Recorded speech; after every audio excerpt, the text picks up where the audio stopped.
இப்போ இந்த சாக்கிரமந்துகள் அப்படின்னு சொல்கிறோம் இல்லையா?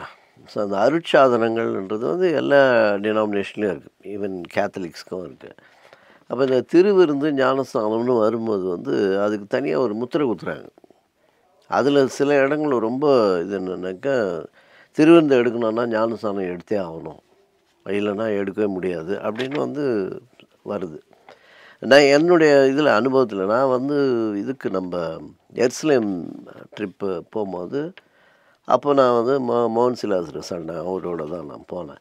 அங்கே இந்த ஐட்டினரி வந்து ப்ரோக்ராம் ஷெட்யூல் எப்படி வருதுன்னா, யோர்தான் நதி நாளைக்கும் இன்றைக்கி வந்து திறந்து வைக்கப்பட்ட கல்லறை. ஏன்னா எல்லாம் போனவங்களுக்கெல்லாம் தெரியும், அந்த திருவிருந்து வந்து அந்த திறந்து வைக்கப்பட்ட கல்லறை வாசலில் தான் எல்லா குரூப்புக்கும் டைம் ஃபிக்ஸ் பண்ணி கொடுப்பாங்க. அங்கே வந்து திருவிருந்து எடுப்போம்.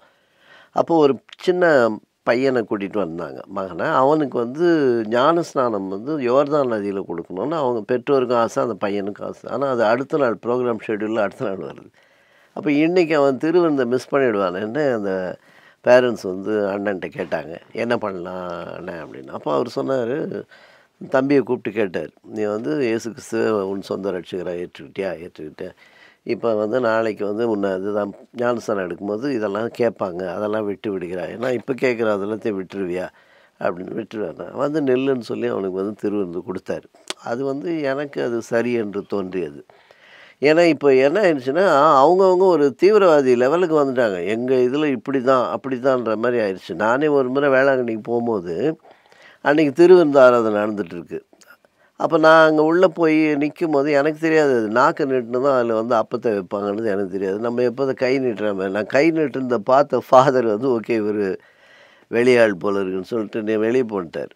நான் அப்புறம் வெளியே வந்தேன். திருவிருந்து பாருங்கள், ஒரு பங்கு என்னை நினைவு கூறும்படி இதை செய்யுங்கள் அப்படின்னு சொல்லி அவர் பலியானதை நினைவு கூறும்படி செய்யுங்கள்னு சொன்னார். நான் அதை போய் நான் அதில் பங்கேற்பது கம்யூனியன்னாலே நான் கம் அண்ட் யூனியன், அது எல்லோரும் போய் அதை வாங்கணுன்ற இதில் போனால் அன்றைக்கி எனக்கு திருவிருந்தை எடுக்க முடியல, நான் வெளியே வந்துட்டேன்.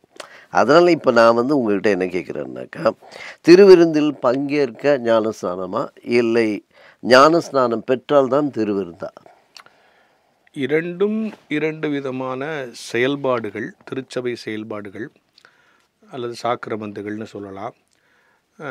அதாவது வந்து ஞானஸ்நானம் அப்படிங்கிறது நீ என்னுடைய அழைப்புக்கு பாத்திரனாகிவிட்டாய் அப்படிங்கிறது அழைப்புக்கப்படுவதற்கான அடையாளம். திருவிருந்து என்பது கழுவப்படுவதற்கான அடையாளம்.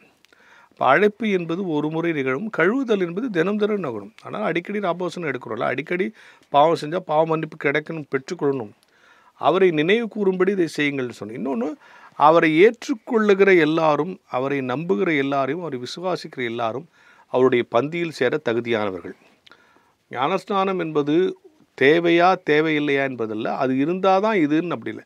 ஞானஸ்நானம் என்பது கட்டாயம் தேவை, ஆனால் அது இருந்தால் தான் இது, இது இருந்தால் தான் அது அப்படின்னு சொல்கிறது எனக்குமே சரியாக படலை.